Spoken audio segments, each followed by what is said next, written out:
आज तो थकन से बुरा ही हाल था। पूरे 2.5 घंटे की खरीदारी के बाद सामान से लदे हुए थैले उठाकर जब मैं घर में दाखिल हुआ तो मेरे मुंह में जैसे कड़वाहट ही घुल गई। बाहर सूरज आग बरसा रहा था, मगर ठंडे ठंडे लाउंज में सोफे पर नीम दराज अंकल शहजाद बड़े आराम से अखबार का मुतालिया फरमा रहे थे। मेरी आहट महसूस करके उन्होंने अखबार के पीछे से अपना चेहरा नमूदार किया और एक बड़ी सी मुस्कुराहट दी। मैंने खुद पर कंट्रोल करते हुए उनको सलाम किया, जिसका जवाब देते ही उन्होंने दोबारा अखबार अपने खूबरू चेहरे के आगे कर लिया। अरे काशिफ बेटा, आ गए। जोहरा खाला किचन से चाय का कप लेकर बरामद हुई, जो उन्होंने अंकल के सामने रख दिया। ठहरो, मैं तुम्हारे लिए भी चाय लेकर आती हूँ। अरे नहीं नहीं खाला, मैं इस सड़ी हुई गर्मी में चाय के नाम से ही घबरा गया था। मैं बस चलता हूँ, आप ये सौदा चेक कर लें। मैंने रसीद उन्हें थमा दी। अच्छा। जोहरा खाला ने रसीद थाम ली। मैं तो कह रही थी एक कप चाय ही पी लेते।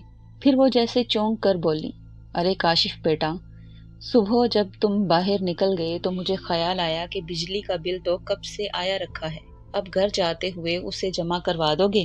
वो मेरी तरफ देख कर बोली, कोई बात नहीं खाला, आप बिल ला दें, मैं अभी जमा करवा देता हूँ। जब तक खाला अंदर से बिल और पैसे निकाल कर लाईं, मैं अखबार के पीछे पोशीदा अंकल शहजाद को देखकर खून के घूंट पीता रहा। अब तमाम अनजान लोग तो मुझे सख्त बदलिहाज और कामचोर ही समझ रहे होंगे कि एक जरा सी खरीदारी करने पर मैं आपे से बाहर हो जाता हूँ। ऐसा नहीं है, असल वजह तो कुछ और ही है, और सालिहा साल से है। वो कहते हैं ना, होता है मेरी जान, होता है। तो जनाब, ये खरीदारी, ये बिल, ये पोल्ट्री, ये कोई आजकल या चंद महीनों की बात नहीं, बल्कि बरसों पुरानी कहानी है। जोहरा खाला मेरी अम्मी की कज़न होती हैं। बचपन से ही उनमें और मेरी अम्मी में बड़ी गहरी दोस्ती है, और शादियां भी तकरीबन आगे पीछे ही हुई थी। अम्मी बताती हैं जोहरा खाला अपनी नौजवानी में भी बिल्कुल आम सी खातून हुआ करती थी, सांवली सलोनी दुबली पतली। फिर अचानक ही उनकी किस्मत का सितारा चमका कि उनके लिए अंकल शहजाद का रिश्ता आ गया, जो कि महकमा जंगलात से मुंसलिक थे और बिला शको शुबा बेहद हैंडसम थे। किसी हसीन औरत की शादी अगर किसी गए गुजरे से हो जाए तो अच्छी निभ ही जाती है, लेकिन जो अगर कोई आम सी लड़की किसी खूबसूरत मर्द के पल्ले बंध जाए तो बस जी, सारी जिंदगी खतरे की घंटी औरत को अपने कानों में गूंजती हुई महसूस होती है। और अंकल शहजाद तो वजाहत की सबसे ऊंची सीढ़ी पर खड़े थे, फिर खानदानी और पढ़े लिखे भी थे। जोहरा खाला तो उनकी पुजारन ही बन गई। जाने अंकल शहजाद इस शादी पर कैसे राजी हो गए। हालांकि उस वक्त कई लड़कियां दिल ही दिल में उनकी तलबगार भी थी, बस उनके एक इशारे की देर थी। मेरी अम्मी को तो सारी जिंदगी शक ही रहा कि शहजाद अंकल की अम्मा जान ने जानबूझकर एक से बढ़कर एक हसीन लड़की को छोड़कर जोहरा खाला का इंतखाब इसलिए किया था ताकि वो उनके दिल पर राज न कर सकें और उनका बेटा कभी उनके हाथों से ना निकले। और फिर थोड़े से फर्क के साथ बिल्कुल ऐसा ही हुआ। कौन से फर्क के साथ?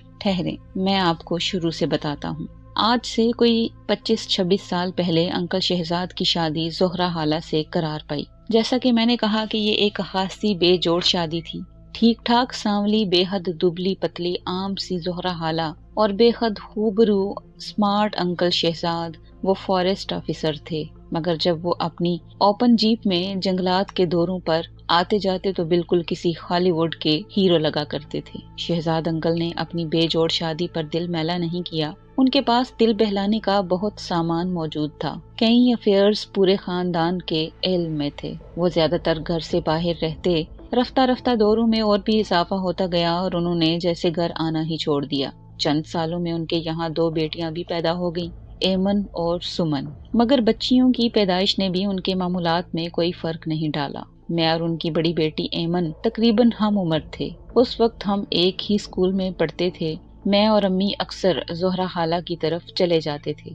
शहजाद अंकल तो कभी घर में होते ही नहीं थे। उनकी माँ उस वक्त हयात थी। अपने हाथों से जानबूझकर कराई गई इस शादी का सारा इल्जाम वो इंतहाई डटाई से जोहरा खाला की कम सूरती पर डाल दिया करती थी। कभी कभी इल्जामात का रुख सिर्फ 2 बेटियों की तरफ मुड़ जाता, जैसे बेटा ना हो सकने की गुनाहगार सिर्फ जोहरा खाला ही हो। जोहरा खाला बेचारी अपने नाकर्दा गुनाहों पर शर्मिंदा रहा करती थी और चुपके चुपके आंसू बहाती रहती। کبھی کبھار جب انکل شہزاد شاید منہ کا مزہ بدلنے کو گھر تشریف لاتے تو زہرا خالہ کو ایک کنیز سے زیادہ کبھی حیثیت نہ دیتے تھے۔ ان کا کام صرف کھانا رکھنے، کپڑے دھونے اور استری کرنے کا رہ جاتا تھا، مگر زہرا خالہ اس پر بھی لاکھ لاکھ شکر بجا لاتی کہ کم از کم ان کے اپالو ان کی نظروں کے سامنے تو ہیں، اور دیوتا کی تو صرف پوجا ہی کی جاتی ہے، شکایت نہیں کی جاتی۔ بہرحال وقت آگے بڑھا اور انکل شہزاد کی بے اعتنائی اور لا تعلقی باقاعدہ ناپسندیدگی میں بدلنے لگی۔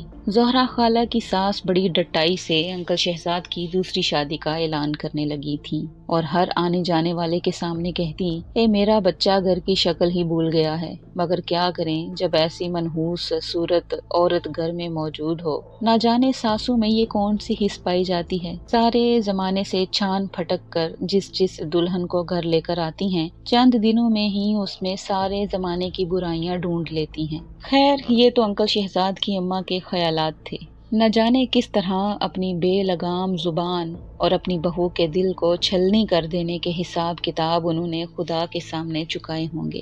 شکر ہے وہ ایک اور بوجھ اپنے ساتھ لے جانے میں کامیاب نہ ہو سکی، یعنی انکل شہزاد کی دوسری شادی کروانے کا بوجھ۔ حالانکہ انہوں نے کم ہاتھ پیر نہیں مارے تھے، مگر انکل شہزاد کے نصیب میں کوئی باضابطہ دوسری شادی لکھی ہی نہیں گئی تھی، لیکن ان کے نصیب میں کچھ عجیب و غریب اتفاقات ضرور درج تھے، بے حد پراسرار، بہت ہولناک۔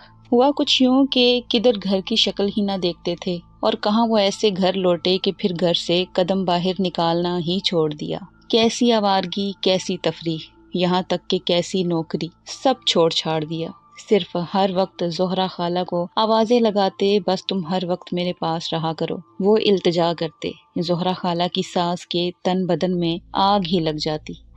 کل موہی نے ضرور کوئی جادو ٹونا کروایا ہے، ان کو پکا یقین تھا، مگر معاملہ اتنا سادہ نہیں تھا۔ انکل شہزاد نے در حقیقت نوکری ووکری سب چھوڑ دی، گھر کے سب سے اندرونی کمرے میں خوف زدہ بیٹھے رہتے، صرف اس وقت تھوڑے مطمئن نظر آتے جب زہرا خالہ ان کے پاس ہوتی۔ یہ صورتحال پورے خاندان والوں کے لیے تشویش کا باعث بن رہی تھی۔ سب کے بار بار پوچھنے پر انہوں نے ایک واقعہ سنایا۔ پچھلے دنوں جب میرا تبادلہ ایک دور دراز علاقے میں ہوا تھا تو وہاں سے میرے ساتھ بھیانک واقعات کا سلسلہ شروع ہو گیا۔ میں ایک شام کسی سنسان جگہ سے گزر رہا تھا کہ میری جیپ ایک جھٹکے سے رک گئی۔ میں نے اسے سٹارٹ کرنے کی بہت کوشش کی، مگر وہ سٹارٹ ہو کر نہیں دے رہی تھی۔ میں جیپ سے باہر نکلا اور کسی مدد کی تلاش میں پیدل چلنے لگا۔ شام کا اجالا رات کے اندھیرے میں بدل رہا تھا، میں جانے کہاں نکل آیا تھا۔ چلتے چلتے ایک عجیب احساس ہونے لگا، جیسے میں اکیلا نہیں ہوں، کوئی میرے ساتھ چل رہا ہے۔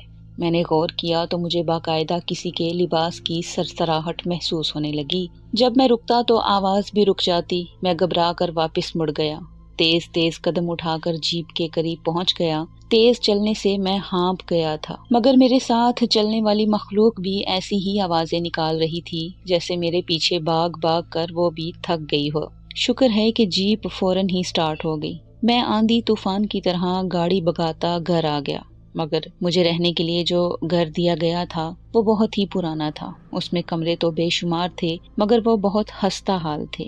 میرا ملازم وہیں کا رہنے والا تھا، وہ میرے لیے کھانا بنا دیتا تھا اور صفائی وغیرہ کیا کرتا تھا۔ میرے رہنے کے لیے اس نے 2 کمرے صاف کر دیے تھے، باقی گھر کاٹ کباڑ سے بھرا ہوا تھا۔ گھر کے 3 طرف بہت بڑا لان تھا جو بالکل اجاڑ تھا، اس میں صرف بے تحاشا بڑی ہوئی جھاڑیاں لگی ہوئی تھیں، کئی درخت بھی لگے ہوئے تھے جن کو دیکھ کر اندازہ ہو سکتا تھا کہ وہ بہت ہی پرانے ہیں۔ جب میں سونے کے لیے لیٹا تو وہ پراسرار واقعہ مجھے یاد آ گیا۔ ویسے تو ڈر اور خوف سے میرا بالکل واسطہ نہیں تھا، مگر ایک عجیب کیفیت مجھے مسلسل محسوس ہو رہی تھی، جیسے کوئی میرے آس پاس موجود ہے، کوئی انجانی چیز۔ میرا ملازم میرے برابر والے کمرے میں سو رہا تھا۔ میں نے سوچا اس کو آواز دوں کہ میرے کمرے میں آ کر نیچے اپنا بستر لگا لے، مگر مجھے شرم محسوس ہونے لگی کہ وہ کیا سوچے گا کہ صاحب ڈر رہے ہیں۔ نہ جانے کب مجھے نیند آ گئی اور نہ جانے کس طرح آدھی رات کو میری آنکھ کھل گئی۔ کمرے میں ایک عجیب سی بو پھیلی ہوئی تھی، بہت ہی ناگوار۔ میں گھبرا کر اٹھ بیٹھا۔ اچانک میرے کانوں سے ایک آواز ٹکرانے لگی، ایک چرچراہٹ، جیسے کوئی جھولا جھول رہا ہو اور جھولا بری طرح زنگ آلود ہو۔ آواز رفتہ رفتہ تیز ہو رہی تھی، इतनी तेज कि कमरे में धमक होने लगी। इसी तरह वो बदबू भी तेजी से फैल रही थी, जैसे कुछ जल रहा हो। मुझे याद आया कि ये बदबू तो मैं शाम को भी महसूस कर रहा था जब मेरी जीप बंद हुई थी। मैं डर से कांपने लगा कि अचानक लाइट बंद हो गई। कमरे में गुप अंधेरा हो गया। शफीक, मैंने मुलाजिम को आवाज देने की कोशिश की, मगर मेरी आवाज कमरे में ही गूंज कर रह गई। हिम्मत करके मैं बिस्तर से निकला, टटोल कर खिड़की तक पहुंच गया। डरते डरते पर्दा सिरकाया और उफ, मेरा दिल खौफ से फटने वाला हो गया।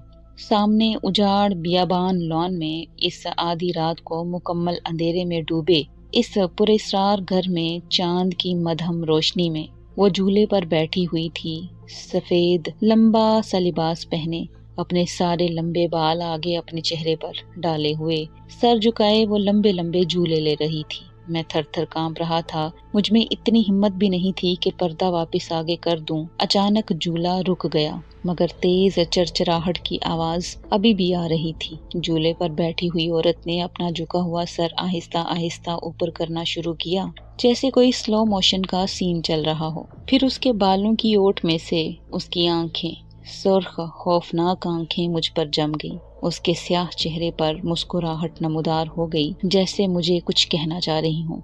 एक ऐसी मुस्कुराहट जो मुझे चैलेंज कर रही हो। शायद मैं बेहोश हो गया था। सुबह उठते ही मैंने अपना सामान उल्टा सीधा पैक कर लिया। शफीक मेरे इस अचानक फैसले पर हैरान रह गया। साहिब, आपको जरूर कोई गलत फहमी हो गई है। इधर कोई आसेब वासेब नहीं है। मैंने कभी ऐसी कोई चीज नहीं देखी। वो इसलिए कि भूत और चुड़ैलें तो रात के हमसफर होते हैं और तुम रात को गधे और घोड़े बेचकर सो रहे होते हो। मैंने तलखी से कहा, पूरी रात एक चुड़ैल लान में पिकनिक मनाती रही, झूले झूलती रही, तुम्हें पता ही नहीं चला। चुड़ैल? झूला? कौन सा झूला साहिब? बाहर तो कहीं कोई झूला है ही नहीं। शफीक हैरान रह गया। अच्छा, कोई झूला नहीं तो ये क्या है? मैं उसको बाजू से घसीट कर खिड़की के पास ले आया और पर्दा सिरकाया, और मुझे अपनी आंखों पर यकीन ही नहीं आया। लॉन दूर तक बिल्कुल खाली पड़ा था, वहाँ कोई झूला नहीं था। देखा साहिब, शफीक ने फातिहाना अंदाज में कहा, जरूर आपने कोई ख्वाब देखा होगा, मगर मुझे 100% यकीन था कि मेरे साथ पेश आने वाले वाकयात वहम नहीं हैं। मैंने शफीक की एक ना सुनी और वापसी के लिए निकल गया।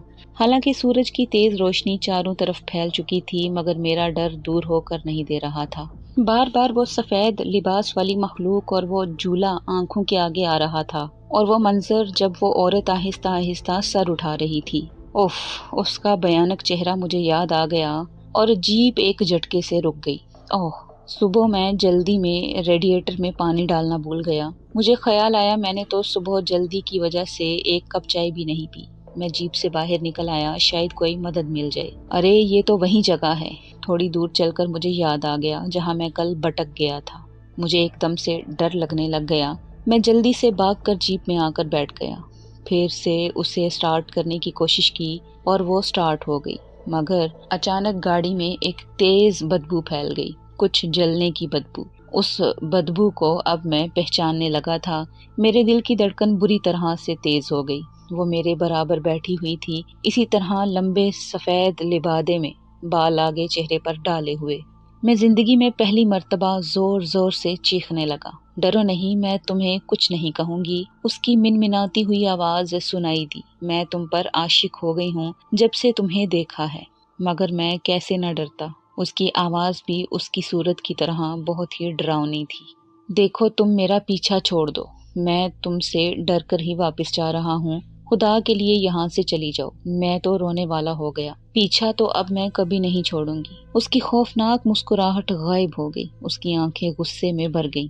मैं तुम्हें छोड़कर कभी नहीं जाऊंगी, कभी नहीं जाऊंगी। न जाने कैसे मैंने घर तक का सफर तय किया। वो इसी तरह मेरे बराबर बैठी रही। घर पहुंचकर वो एकदम से गायब हो गई। मैंने कुछ सुकून महसूस किया, मगर वो तो वहीं थी मेरे साथ, सिर्फ वो किसी को नजर नहीं आ रही थी।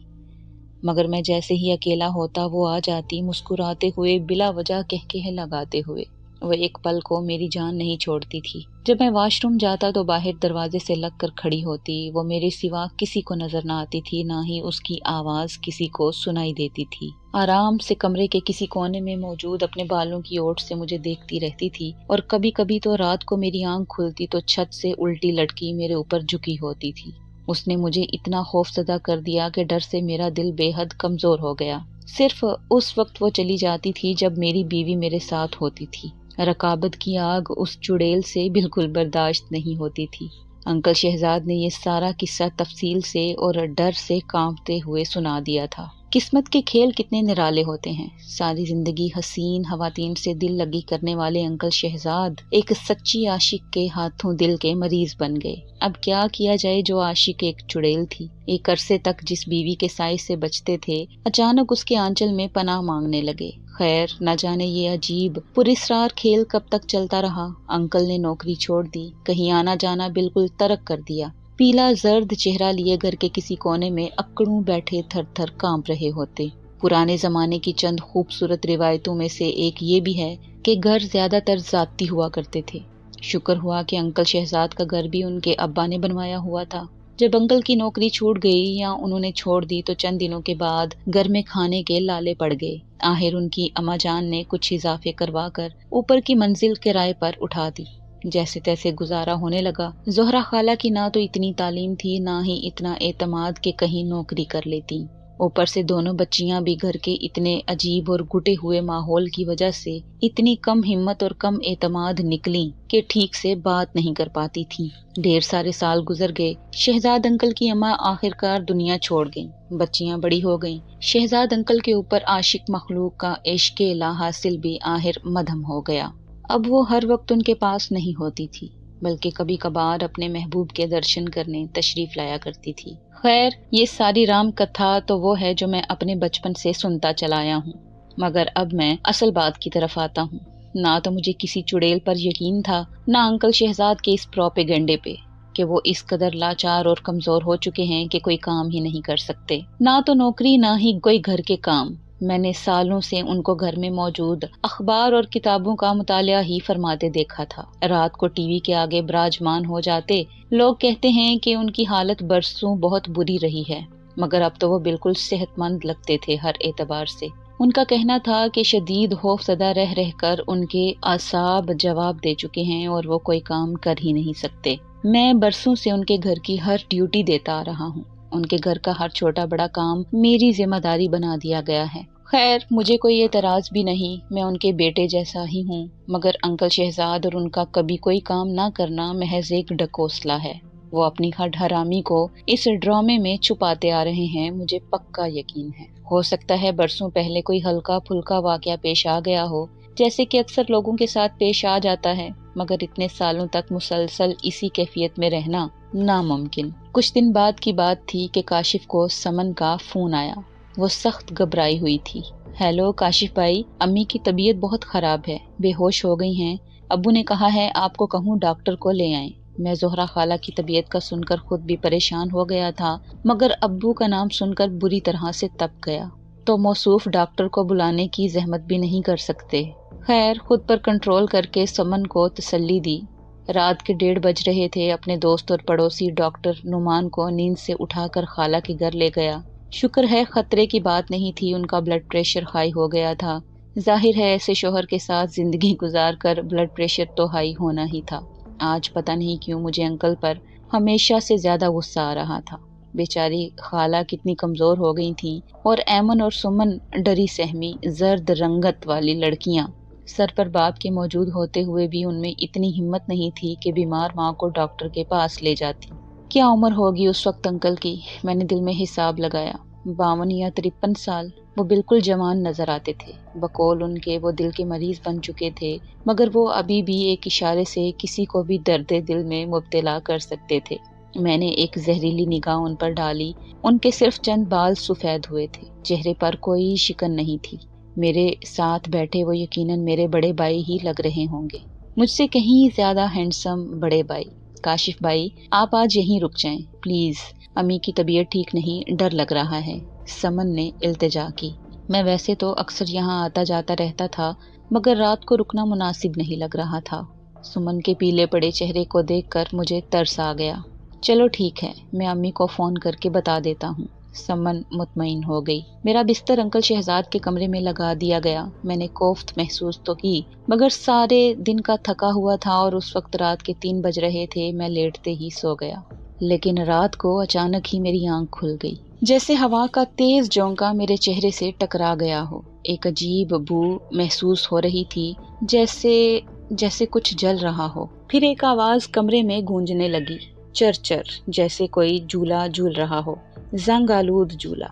मैंने उठने की कोशिश की, मगर मेरा जिस्म जैसे पत्थर का बन गया था। झूले की आवाज तेज होने लगी। मैंने आंखें पूरी खोल दी। कमरे में मध्यम रोशनी फैली हुई थी। इस मलगजी रोशनी में कोई अंदर दाखिल हो गया।